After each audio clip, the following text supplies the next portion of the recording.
You can't give what you don't have. When you are talking about integrity, you are really talking about the real person, who that person is. When you talk of integrity, you talk of honesty. To be honest. And to be honest means to be trustworthy, to be truthful.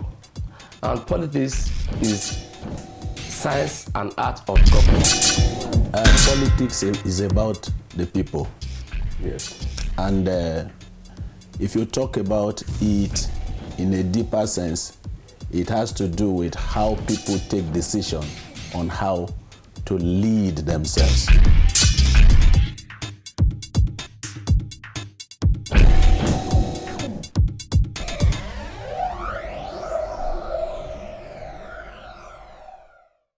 Hello and welcome to another fresh edition of Christians in Politics, reaching you from the Anglican Cable Network Nigeria, ACNNTV. The long and much anticipated minimum wage has finally been signed into law by the President, Muhammadu Buhari. He also tasked workers to show more commitments in discharging their duties.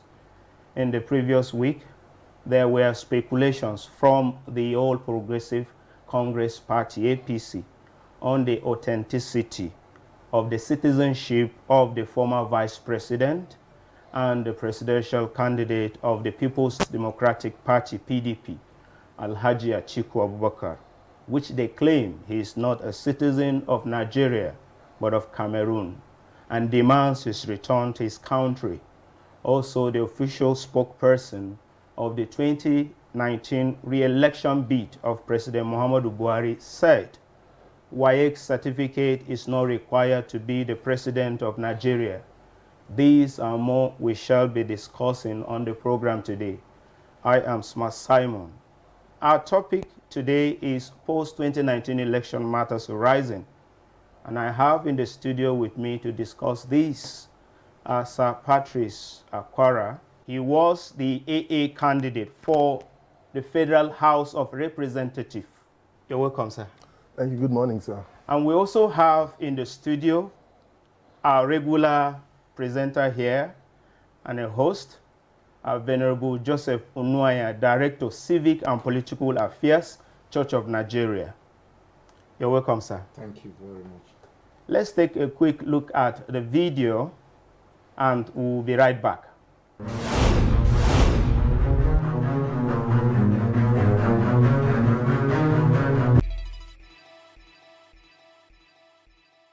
I expect them to be more committed to their work, whichever it is, whichever level. I would like them, with the cooperation of Nigerian Labour Congress, to look situation of the country, the population we have. Makes it compulsory for all employers of labor in Nigeria to pay to their workers the sum of 30,000 naira. And this excludes persons who are employing less than 25 workers. Now, it also gives the workers the right, if you are compelled by any circumstance to accept salary that is less than 30,000, for you to sue your employer to recover the balance.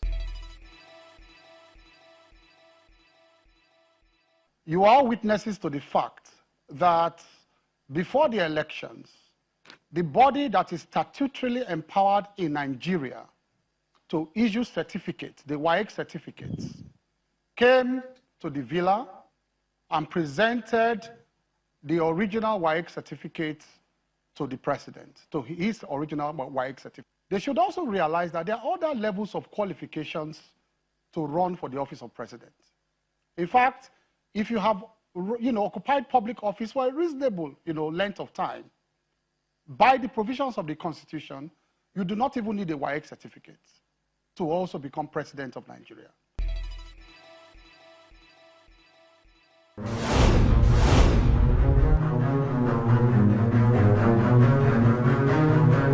Viewers, you're welcome. We want to start our discussion now, and I want to start with the politician in our midst, Sir Patrick Sakwara. What is your take on the signing of the 30,000 naira minimum wage bill by Mr. President? Thank you very much. Well, my take is essentially, in the first instance, it was what was agreed upon by the parties. If you noticed, I think it was a tripartite committee that was set up, agreed on 30,000. Then later the state governors reneged and brought it a little bit lower to 26,000 or so. But eventually, Labour stuck to their guns, and with the help of the National Assembly, it was passed. The bill was passed, and the president has signed it. So, for me, agreement between parties must be honored, and I think that's exactly what has happened since they reached that consensus, and the executive now signed it into law. That's in the president signed it into law. I think it's okay for them. Okay, Venerable, based on the exchange rate, when the workers were collecting 18,000 naira, when you change it into dollars, it was around $122. And today, when you change the 30,000 naira into dollars, it's around $82. Are we moving forward or moving backward?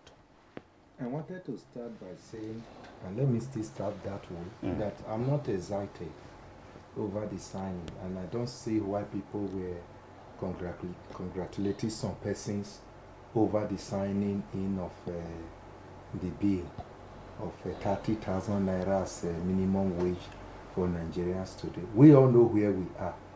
We all go to market. Yes. And we know what is happening there. For me, in reality, 30,000 is not a living wage for any Nigerian today.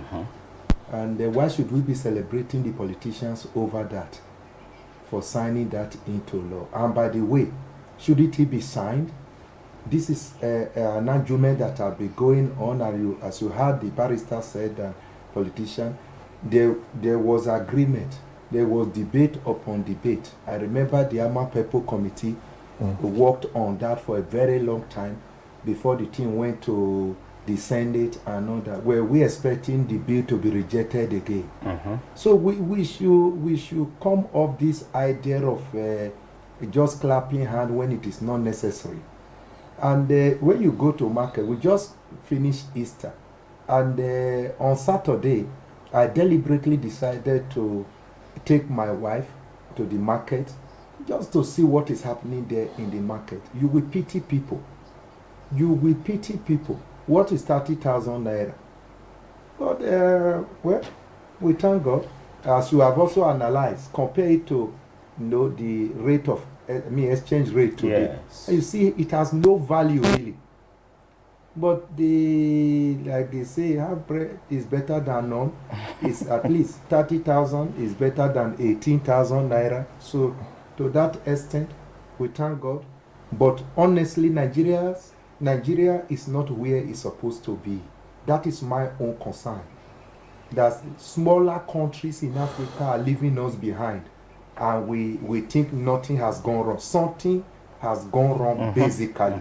And when you compare that amount to what some politicians are taking hold, then you begin to know whether there is any need for celebration at all. Yes. So that is my take on it. We hope for improvement, and we just pray that those in the corridor of power will wake up to the reality of things. What is 30,000 naira to somebody who have 3 children? Has a wife, 3 children, will pay rent. Do you see the NEPA tariff that is coming to people? What people pay for water? What people you have to pay for your security? Do you know what to spend in maintaining your vehicle if you have one, because of the bad state of the road and all that? Then you are talking about 30,000 naira, and we are debating for over and in fact, we should think forward, think of a way forward as the people. Thank you so much. In fact, I took my time. I will get to you. I took my time to look at minimum wage in other countries. Okay. And the differences is so much. I was overwhelmed by the differences I saw. Would you like to chip in something? Yeah, I just wanted to say something. You know, we call it minimum wage. It doesn't necessarily mean that is your take-home pay. It's just the minimum. When that is to say, whenever you are starting, employment is starting, that's the minimum, the least they can pay you. They can pay. They have various organizations, both state, federal, or even private companies, have their own various scale they use. But in order to protect every worker, the law provides that you can never be paid less than 30,000. That is to say, if you are paid less than 30,000 is the minimum, you can go to court to say no. There is an extant law that says I cannot be paid below this particular amount. Yeah. Or you can be paid 20 million a month, depending on your, you know, it's a contract. When you are working with a company, it's a contract, it's a bargaining. You bargain with them. So whatever you have bargaining power on account of the value you are coming to give to that organization will be a bargaining power for you. But even if you don't have a bargaining power because of your limited education or limited capacity to bargain, the law protects you that you cannot be paid less than that minimum. Okay. Yeah, my concern, I quite understand what you are saying, but my real concern is that if you put into consideration how the economy of the country has been battered over the years, exactly, and where we are, that is just too small. It's just too small because millions upon millions upon millions of Nigerians falls within that category. That's true. So what will give me joy, that will make me put hands together, if we have minimum wage and we also have maximum wage, because that will balance up the equation, bridge the gap between the rich and the poor. All right, so you are going to sponsor a bill for a maximum wage? If I have the opportunity, I will do so. And maybe in this coming night assembly, I may encourage one of the senators to do that. To do that, okay. That would be fine, because but you cannot be supported by capitalism. You know, yeah, I know. It can only be supported by socialism. Yes. But capitalism, we not accept cannot, it. Not accept it. Yeah. All right. With recession in the country, how soon do you think the new minimum wage will be actualized? That, again, takes us back to what I was saying before. You saw how the governors, most of the governors, not all, how they backpedaled. After they have reached almost an agreement, they went back and started talking about they cannot pay.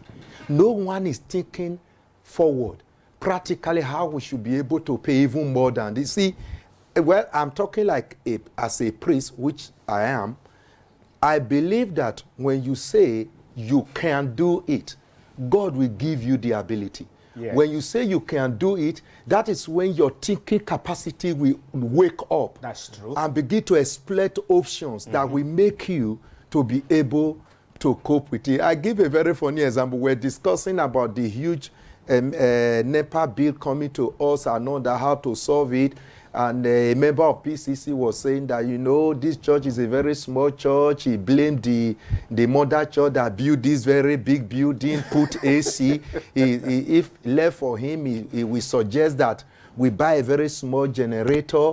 Then on Sunday, we should leave this AC and open window and buy fan. I say, my brother, your thinking is retrogressive. Exactly. You see, if I cannot acquire things and I have inherited them, I should be able to think of how to maintain them at least. Don't think backward. You should think forward. Say we can. Then God will open your mind, open your thinking faculty to be able to work on ways and means to be able to do that. I was not happy when governors were saying that. Will they allow their children to be paid 30,000? That is the question. You see, we have to be realistic. The truth is that this thing we are talking about have bearing with insecurity that is getting out of hand in this very country. And for a governor to be cruising about with chains of cars, see the type of SUVs and the cost of each one, and the cost of fueling the convoy to anywhere they are going. You are saying you cannot pay 30. You are not thinking of how to cut down on cost of governance and every other thing that is done in excess in this very country. If you cut down, I was talking about the issue of, though it may seem impossible in a capitalist structure, the issue of pegging the maximum wage. Do you know that if actually that was to happen in Nigeria, many people will be employed and be off the street? Because if you know what some civil servants, politicians, political appointees are earning in this very country, if you cut it and have an upper limit where you cannot go beyond, let's say, for instance, no one should earn beyond 1 million naira in Nigeria. Mop up all the excesses and divide it with this 30,000 you are talking about. You will see the number of Nigerians that can be taken off the street overnight, even by government. They will pay them successfully. So we need somebody who is practical oriented, a thinker, a smart person who is thinking of how to get Nigeria out of this quagmire. We are really in a mess, and we don't seem to appreciate the magnitude of the problem that is confronting us. So the governors, many of them will not pay. And what will you do? Then, at the beginning, I was having interaction with the barrister before we started. I said, more work for you people to do, because many people will sue their employers and all that. Then he now say, okay, if somebody is not paid 30,000 and he decide to go to court, what is he going to pay lawyer to be able to get his right enforced? Exactly, because you need so much money. So even the law is unenforceable in our system. All right, thank you. Now to barrister. The bill states that employers with less than 25 workers have the right not to implement the minimum wage on the employee's salary. Person who work in a ship which sail out of jurisdiction, other persons who are in other kinds of regulated employment which are accepted by the Act are also exempted from the minimum wage implementation. Do you think the bill is being fair to all employees? Of course, the law is made for the various shades of people in the society, people, organizations. So there are some, small level organizations that may not have the capacity to pay. They don't have the capacity to employ more than 25 people. And the reason why they are not able to employ more than 25 people is also related to the scope of the business. The size of the business. The size of the business and the income. So they are not expected to pay as much as, maybe NNPC, these other bigger outfits, organizations. So the law is also for them. It has to protect them. Then, like I said earlier, employment is entirely a contractual thing. It's a contract by its nature is voluntary. If you go to an organization to work and you feel that the remuneration they are offering you is not commensurate to the quality or your expectation, you have the right to back out, to say no. Okay. So the law on that issue protects them. Then also the area you talked about those in a ship moving from one jurisdiction to the other. Yes. You cannot enforce a law made by Nigeria outside Nigeria under international law. Immediately they leave the shores of that country. The shores of the other, within the jurisdiction of the other country they've entered, kicks in. The law operable in those countries kicks in. So you cannot make a law that will offend that international law delineation of jurisdiction. Yeah, but don't you think that, sir, some companies will begin to reduce their workers to less than 25 to run away from the minimum wage? There's nothing that's not possible in Nigeria. It's a possibility. It's a possibility. But I think the law to some extent was fair to employees. If you look at it on the other way around, like I see was analyzing, if there's that proviso is not there, many business will shut down. Exactly. Yes, especially these small scale businesses. You have people that just employ 1, 2, 3 persons, and they are trying to manage to come up. So we can understand that. I don't want to see the law as being unfair to some employee. And by the way, you have the right to choose to work there or not to work there. Okay, let's move on.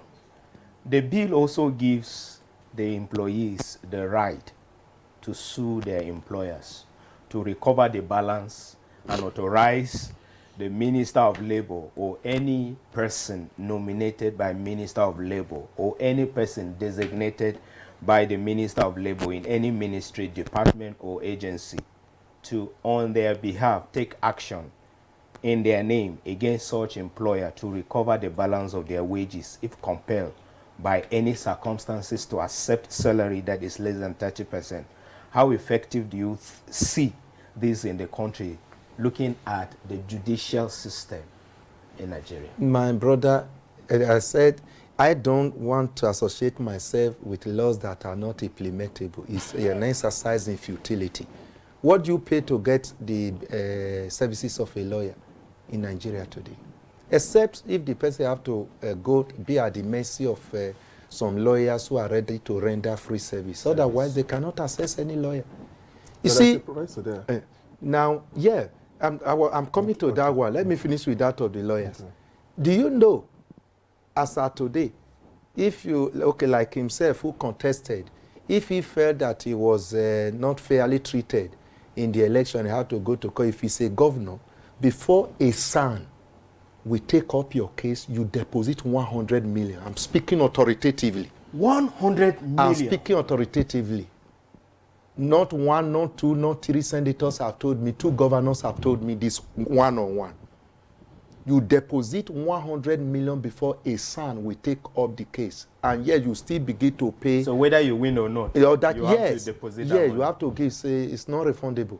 So he's a lawyer, he have idea about what I'm talking about. That is where we have gotten to as a country. How do you seek justice under that kind of situation and in such an environment? Then when you come to the other proviso, talking about minister, talking about whoever minister will delegate, are they accessible? Somebody that is earning in a job category of 30,000, where does he have access to minister or representative of the minister or even a director? People in our own caliber, ask him, he will know. He's a politician. You want to see any of these people, it's a Herculean task in this country. So to me, we are not moving yet. We are not moving yet, except if there are good-minded lawyers moved by God to show mercy of people. I know there are people like that who can take up cases. When I was with him in my former parish, I remember there are some cases we wanted to do, and we look at it, we may not have the money, and I say, lawyer, please, can you intervene? And he helped us to draft something free of charge. If not, you remember the land issue. If not, nothing will happen. Because if you have no money to pursue justice in this country, you just slip over your right. That's true. So we need to begin to think holistically, not necessarily for us on the stage now, but for our children and our grandchildren. Is this the kind of society we want to live for our children? All right, we have to move on now to another issue that we talked about. I want to say something. Okay, I want to say quickly, something, please. Because can be, this is a venerable in the Anglican Church. Can be depressing for me, who is not even a catechist, when the church appears as if the church has given up on the society. No, you see, the church has not given up. That is why we are here. Okay. That is why we are challenging. Every week I leave whatever I'm supposed to be doing, come in here, and we are talking, we are shouting, we are sweating on the pulpit. You know me. when I was with you in your parish, there's no single sermon I will pray that I will not be sweating profusely. It's because we have the desire. That is the spirit of the church. Yeah. We want the society to change. The church is not giving up. We continue to talk. For instance, somebody sent me a WhatsApp message. This is a very high-profile figure telling me that he wants me to be part of the idea of another third force. I say, I hope this is not the type of the third force of Obasanjo that didn't give us, work out. He said, no, I said, okay, do strategize and get back. I will offer my own little thing I have, maybe oratory power. I will want to speak for that third force, speak to Nigeria on the need for them to come together and redeem this very. So the church will never give up. We will continue to speak. Okay, in the light of what you said, can I, this is a faith-based house. Can I read this part of the Bible? First, Ephesians chapter 1. Is it Ephesians chapter 1 from verse 1:19? Okay, let me just, because of our time. Yes, just if you can just read it. Yeah. And he put all things under his feet and gave him to be head over all things to the church, which is his body, the fullness of him who fills all. If you read it in Message Bible, it says he put all things under his feet and gave charge to the church, which is his body, through which he speaks and acts. Yeah. What this place is simply telling us is Christ is both the king in heaven and king on earth. That's true. And that the church, that is true, I like your emphasis, and that the church is the agency through which Christ speaks To the world. and acts. So when you speak and act, it means you're in a exercise of authority, because kings, the president speak and they act. Thank you so much. Does it mean that is the church as the church is today? Are they speaking? Are they acting? I think we are talking to the public and it borders on the role of the church. Yes. So just let me chip in this. Okay, please. The church is doing much in this area. I just endorsed a book which is to come out very soon, written by a serving General Secretary of the Church of Nigeria, Paul Dajo, talking about politics. And I was amazed the extent to which he could go into trying to speak to the society about the real state of things, not just in Nigeria, in Africa, and why there's need for Christians to come in and change the status quo. So the church is doing something. Because of the magnitude of the problem, what the church is doing may not be that so visible, but I thank God that many men of God are keen in. And I just hope that if by 2023 people like us decide to pick up an express of interest form for any political office in Nigeria, people like you will not criticize me, because I know you will criticize me. Because if the people of the world cannot handle it, then we should handle it, the Christians. Thank you. Because of our time, we have to move on. Thank you. The next is on the issue of the PDP presidential candidate. What is your take on the allegation by the ruling party on the PDP presidential candidate on his citizenship, putting in mind that he was once the vice president of this country? I'll start with you, don't get that. Okay. It's essentially a legal matter. I think part of the problems we have in this country is what we call it's multifaceted. One of them is institutional memory. Two is that we don't have good conscience. Good conscience. You know, and I want to talk about that good conscience.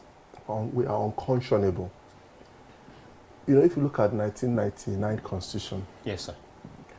The people who submitted that process at the tribunal is even written. It was even signed by a son, Fagbemi, Latif Fagbemi, and he cited the provisions of 1999 Constitution. Even a year-one law student knows that no constitution is retroactive.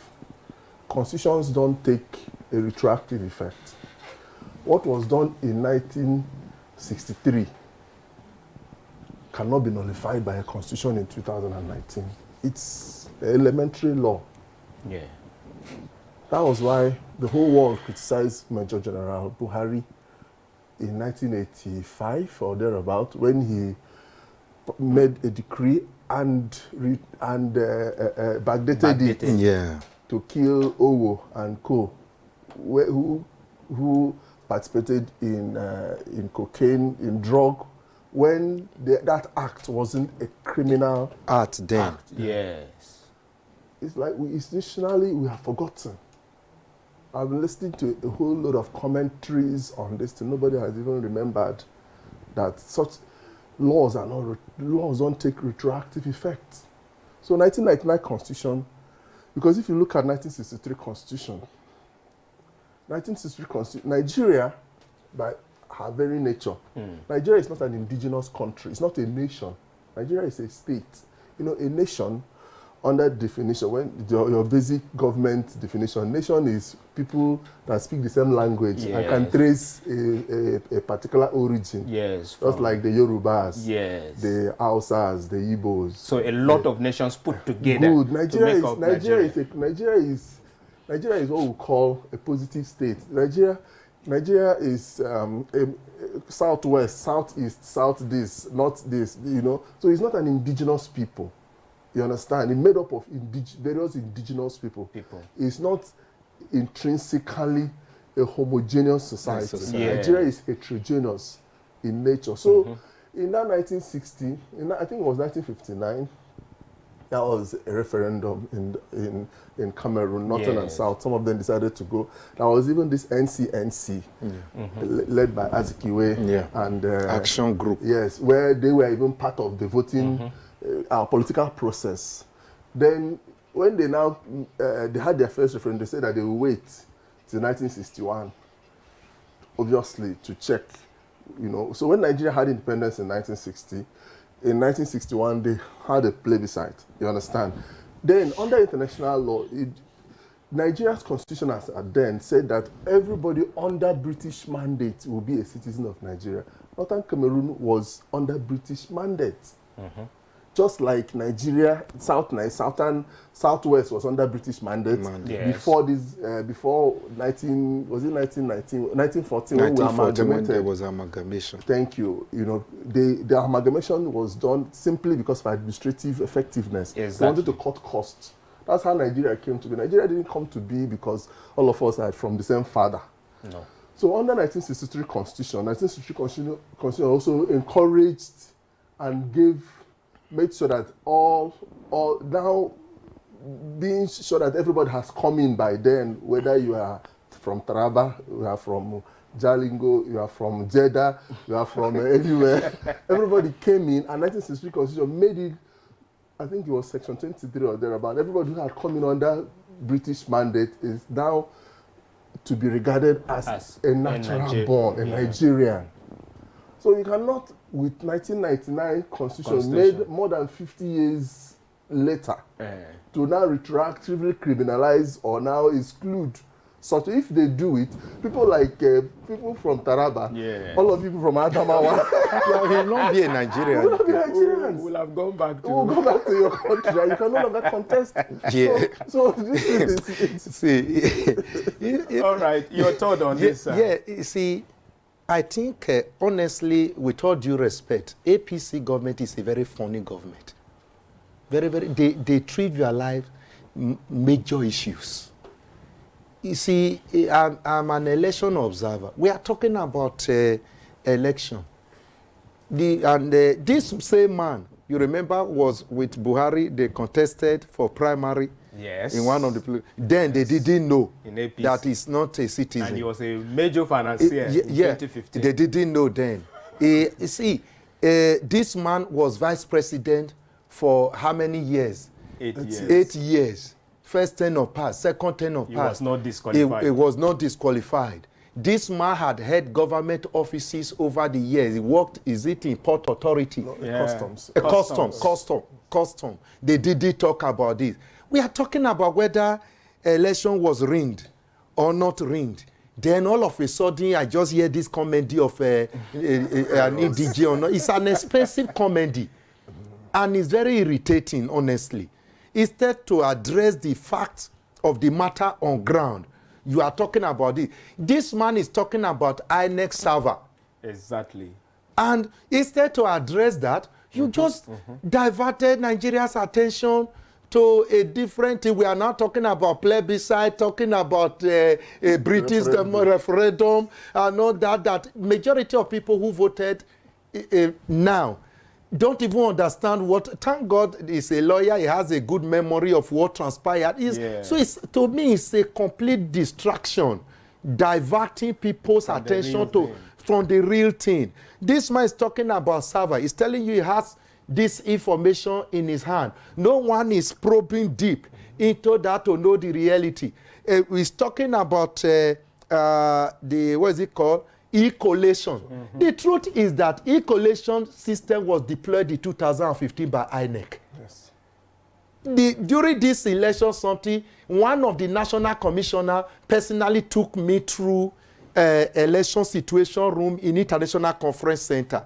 In fact, one of the sensitive commissioner was the one who took me and said, hey, during the presidential you didn't come to this, but you were the first to obtain the ID card. I say, sorry, I missed the time. So this time, during the governorship she took me around and showed me the electronic system. They are monitoring all these things. I was standing with the commission. She was the one telling me, watch this very number. You see this number increasing. That is the number counting the number of, what is it called? PVC reader. Card reader that have finished work in the field. The number was increasing. In other words, they have the information. And she told me that, she was the one who told me there that in 2015, e-collation was done.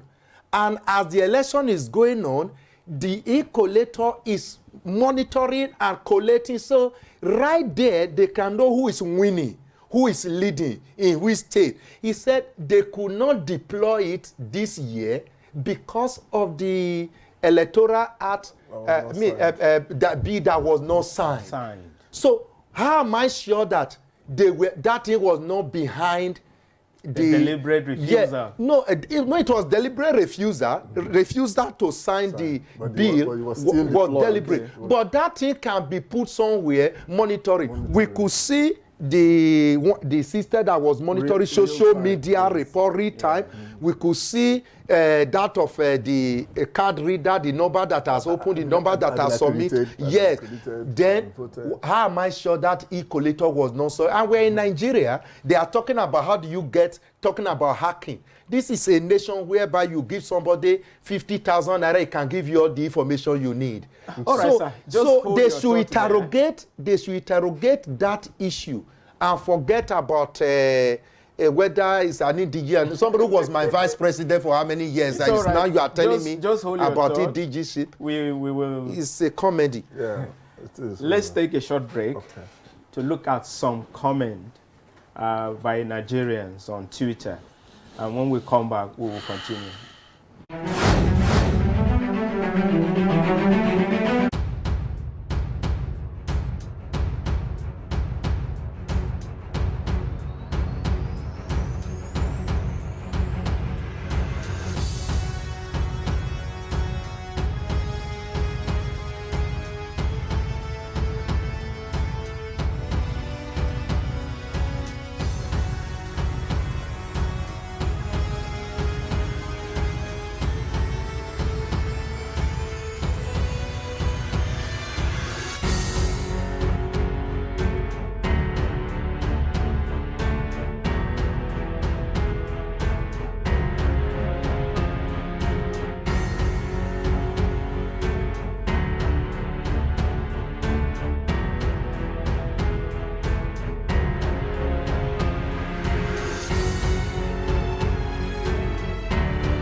welcome back. We want to move on now. From the video we watched earlier at the beginning of this program, what do you have to say on Festus Keyam's speech on the educational qualification needed to become the president of Nigeria? Let me start with you, sir. Then we'll get to Venerable.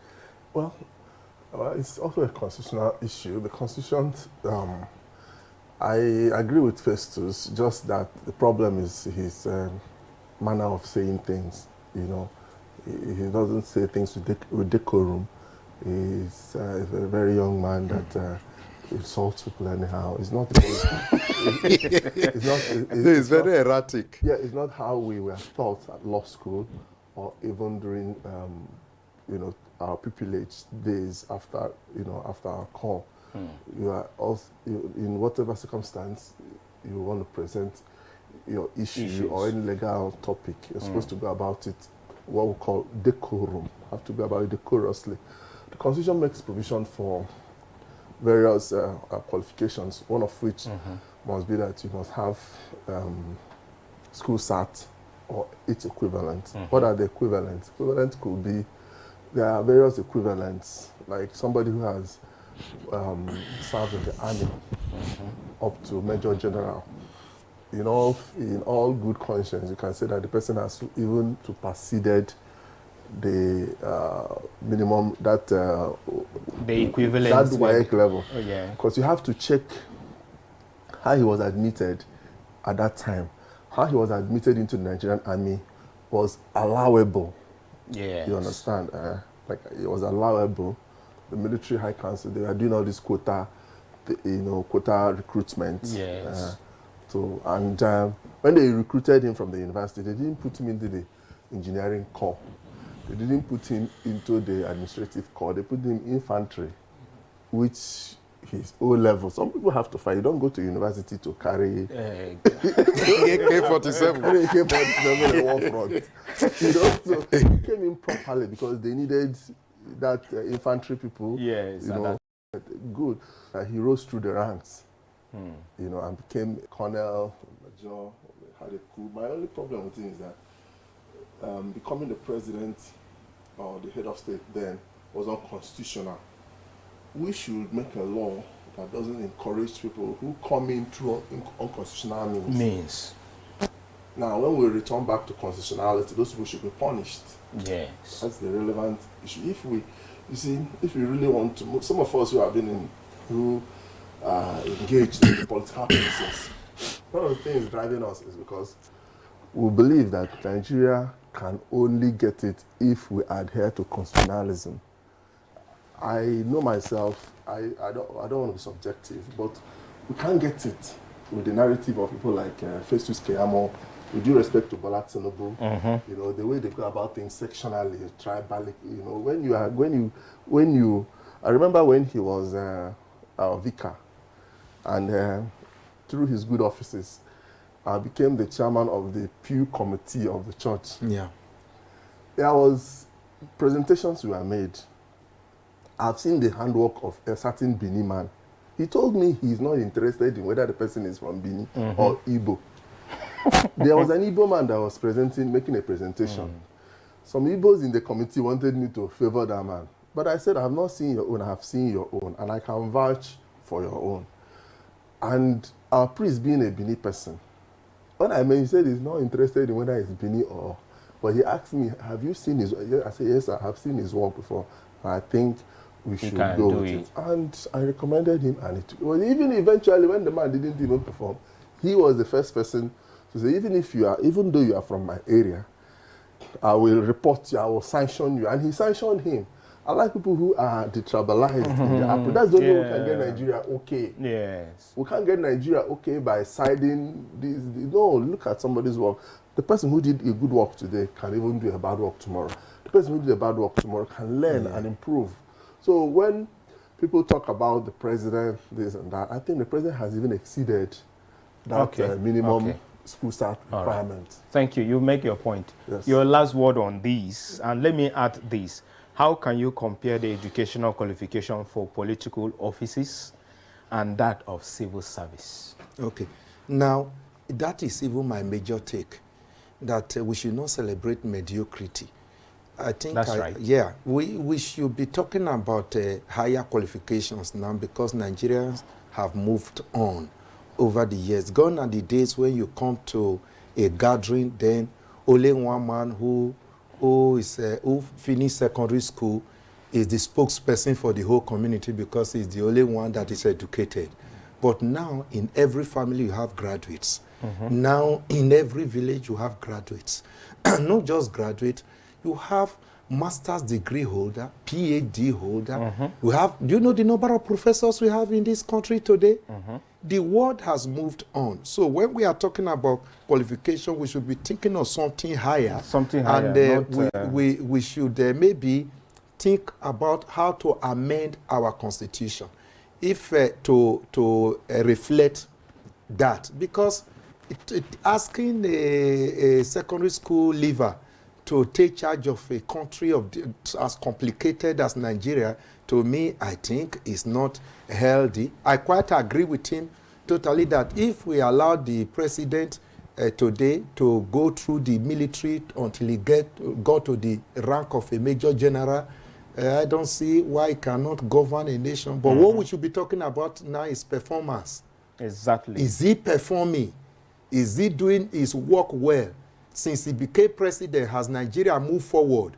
Are we better than where we were in 2015? I think those should be the subjects that should engage our own attention, and we should be discussing. Then talking about comparing that of the politician with civil service, there's a measure of injustice now. That is true. Yes, there's a measure of injustice. There are many 30,000 naira job in Nigeria that they don't even accept. They are telling you, if you made third class as a graduate, you are not acceptable. First class people are taking it. Our time is up. Thank you so much for your thoughts. We want to thank a barrister, a politician, for coming. Thank you so much, sir. God bless you. Venerable, thank you so much for your thoughts. Thank you, thank you. Thank you so much for making out your time to be here. And so, viewers, Nigeria is our own dear country. And may I add, our own Jerusalem. And the onus lies on us to pray for the peace of this land. Till I come your way again, same time, same station, next week. God bless you. Remain blessed. The views and opinions expressed on this program are those of the guests and viewers and do not necessarily reflect the views and opinions of the Anglican Cable Network Nigeria, ACNN.